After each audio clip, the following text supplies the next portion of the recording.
Efésios capítulo 4, do verso 1 ao verso 6, vamos orar e manter a Bíblia aberta. Pai Celeste, nós agradecemos por estarmos em Tua casa, pedimos a Tua misericórdia, graça e bênção sobre a nossa vida, que possamos aprender um pouco mais do Senhor nesta manhã, e também, ó Deus, sermos sempre gratos ao Senhor pelo dom da vida e da alegria da convivência. Fica, pois, ó Deus, conosco e nos abençoe em nome de Jesus. Amém.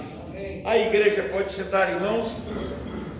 Só repetir o versículo de número 6, 5 e 6 diz assim: olha, há um só Senhor, uma só fé, um só batismo, um só Deus e Pai de todos, o qual é sobre todos, age por meio de todos e está em todos. Se nós olharmos os últimos versos de Romanos capítulo 11, ele vai dizer o seguinte: quem foi, pois, o conselheiro de Deus? Quem primeiro lhe aconselhou para que fosse restituído? Porque dele, por meio dele, para ele são todas as coisas, então a ele a glória eternamente. Amém. Há uma ideia, já que nós estamos vendo alguma coisa sobre ateísmo, né, prático e ativo em nossos dias, mais do que nunca há uma declaração de fé, uma declaração de esperança, de confiança de que todos os seres humanos serão salvos, baseado no fato de que Deus é amor, Deus é misericordioso, Deus é bondade. Então há uma linha muito forte que acha que, por Deus ser amor, ele elimina o juízo final e todos os seres, independente do que crê, do que confia, do que espera, serão salvos. Como alguns dizem, Deus é amor e Deus jamais vai mandar um filho dele para o inferno. Isso são teorias ou a crença que vem tomando espaço em nossos dias, porque alguns colocam-se como todo ser humano sendo filho de Deus. Se todo ser humano é filho de Deus, logo, Deus não vai mandar um filho dele para o inferno. E nessa linha surge uma linha intitulada cristã, ou evangélica, e uma linha que não quer nada, ou seja, eu não preciso crer em nada, afinal de contas, Deus me fez, um dia eu parto para a eternidade, então eu vou para o céu porque Deus é amor. Então, partindo desse princípio, será que isso é verdade? Vamos ver o que a Bíblia diz. Primeiro, a Bíblia diz que Deus criou todos os seres, então Deus é o Criador. Depois, a Bíblia diz que Deus passa a ser Pai das pessoas por meio de Jesus Cristo. Então não há salvação universal e Deus não é Pai por criação.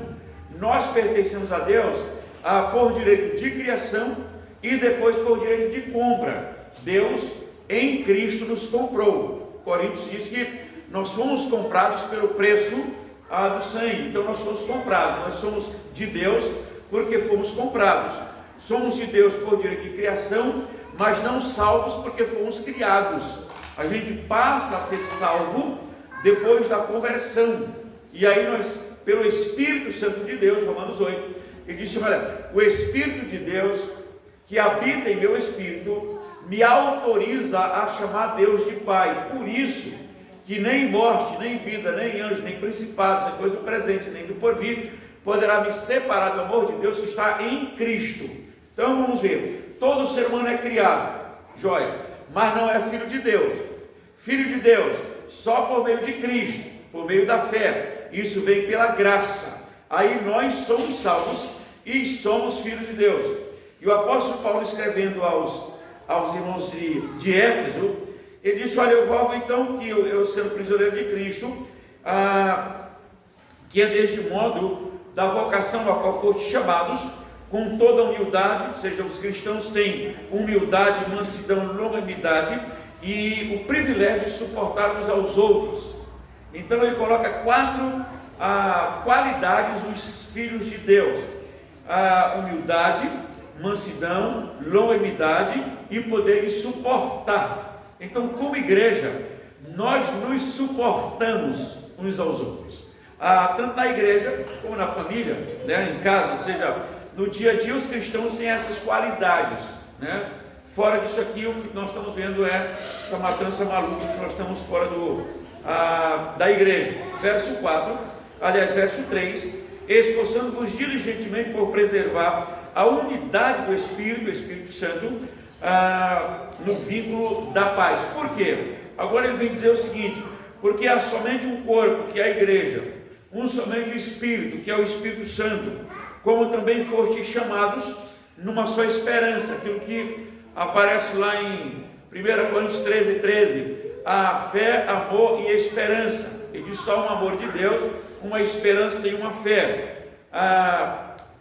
Na vossa vocação para a salvação, aí o verso 5 e 6, porque há somente um Senhor, que é Salvador, há uma só fé, a fé salvadora, um só batismo do Espírito e com o Espírito, como também um só Deus e Pai de todos, o qual é sobre todos, age por meio de todos e está em todos. Isso aqui está falando da igreja dos cristãos, não é do universo, que Deus está em todo, não. A Bíblia diz que todo aquele que vem para Ele, que o Pai traz, Ele disse: eu e o Pai viremos e faremos morada nele. Logo, Deus não habita em todos os seres humanos, mas a crença de que Deus habita. Não, Deus não habita.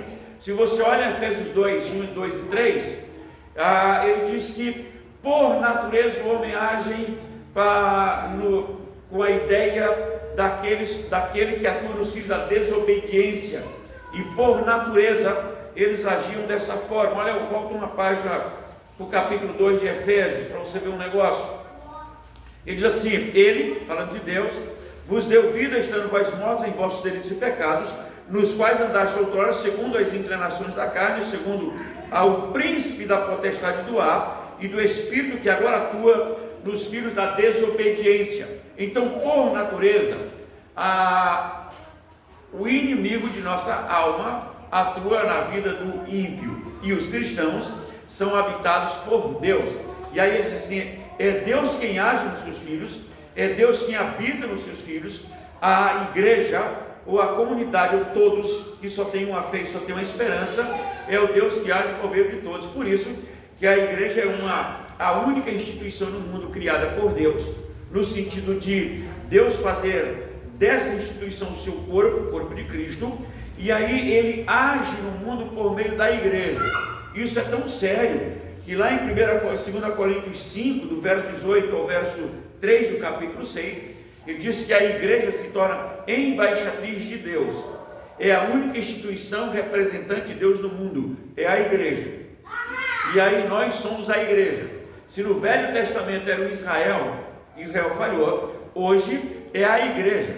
E individualmente, Paulo diz que nós somos membros do corpo de Cristo, agindo nesse mundo, como sal e como mundo. Aliás, como sal no mundo. E aí, quando um dos membros, não obedece à cabeça, que é Cristo, que briga com o corpo, então quer dizer que esse membro está fazendo algo contrário ao que a cabeça determina e o que o corpo pede. Não sei se você já teve o privilégio de bater um prego numa parede e aí você acerta o martelo no seu dedinho. Você segura, traz para perto, sopra, põe gelo, põe urudoide, as mães põem na criança urudoide, põe gelo, põe alguma coisa rápido. Então, como membros da igreja, é a mesma coisa. Nós vemos os nossos irmãos como membro, e aí é como se nós machucássemos o nosso dedo, e aí nós chamamos para perto, e aí nós vamos trabalhar para a cura, para a restauração, para a edificação, para a manutenção dele perto do corpo. Isso é o que Paulo fala aos irmãos de Éfeso. Ele diz: temos um só batismo do Espírito Santo, temos um só corpo, que é a igreja, temos uma só fé salvadora, temos só uma esperança, temos um só Deus, que é Pai, e que age por meio de todos e em todos os da igreja, os da comunidade, os do corpo de Cristo, não do mundo. Para o mundo a gente evangeliza, o da igreja a gente ama, e o da igreja a gente convive, mas os de fora, nós temos uma missão de evangelização, e os da igreja, nós estamos nesse bloco chamado corpo, e aí nós nos ajudamos mutuamente. E esses verbos que ele coloca no verso 2, que a igreja vive com humildade, com mansidão, longanimidade e o privilégio de servir de suporte, né, de ajuda mútua e de sustentar. Por quê? Porque é um só Deus e Pai, que é o nosso Deus e é o nosso Pai, porque Ele age por meio de todos nós, às vezes de forma diferente do que nós gostaríamos, mas é o Deus que age em todos os membros, e depois age por meio de todos os seus filhos, e o mais extraordinário, Ele está em todos os membros. Então a igreja, o indivíduo é alguém habitado por Deus. Por isso que quando a Bíblia usa a palavra de entusiasmo, é a palavra de endeusado. Os cristãos são entusiasmados porque eles são endeusados. A Bíblia diz assim: este é o dia que o Senhor fez, por isso, meu resto, alegremos-nos e regozijemos-nos nele, neste dia. Paulo falando aos Filipenses 4:4, ele diz: alegrai-vos sempre no Senhor. Outra vez eu digo, alegrai-vos. Então tem sentimentos. Por exemplo, amor. O J. Adams diz que amor é um sentimento a ser aprendido. Alegria é o imperativo bíblico. Raiva ou ira também é sentimento. Eu decido permanecer irado ou permanecer em alegria. Eu que decido. Eu que decido amar ou perdoar, porque Deus me capacitou. Então eu que decido como é que eu quero viver o meu dia. Tem irmãos que amanhece irado, passa o dia irado, vai dormir irado, no outro dia amanhece morto. E aí nós vamos fazer o ofício fúnebre. E alguém diz assim: como é que morreu? Mas morreu dormindo. Não, ele morreu de ira. Não foi morreu dormindo. Então, a capacidade de amar, de perdoar, de conviver, o Espírito Santo me dá. E eu decido como é que eu quero permanecer: alegre, triste, irado ou amado. Porque Deus age em todos, para com todos e está em todos, inclusive em mim e em você. Que Deus nos abençoe, que a gente prossiga como igreja bendita do Senhor, a única instituição que Deus chama para ser embaixatriz dele e agir no mundo com amor, fé e esperança e capacidade de conviver apesar de todas as lutas. Que Deus nos abençoe. Amém. Vamos orar. Pai Santo, mais uma vez nós agradecemos o Teu nome, ó Deus, porque estamos em Tua casa e mais uma vez, ó Deus, colocamos o nosso irmão Carlos Eduardo, Carlos Emanuel, colocamos a nossa irmã Anitta. O Senhor continue abençoando, agindo, recuperando esses Teus servos e servas, que a Tua bênção curadora seja presente na vida deles. Fica, pois, conosco e nos dê um bom dia para a gente continuar com o corpo de Cristo, crescendo na graça e no conhecimento do Senhor, em nome de Jesus. Amém.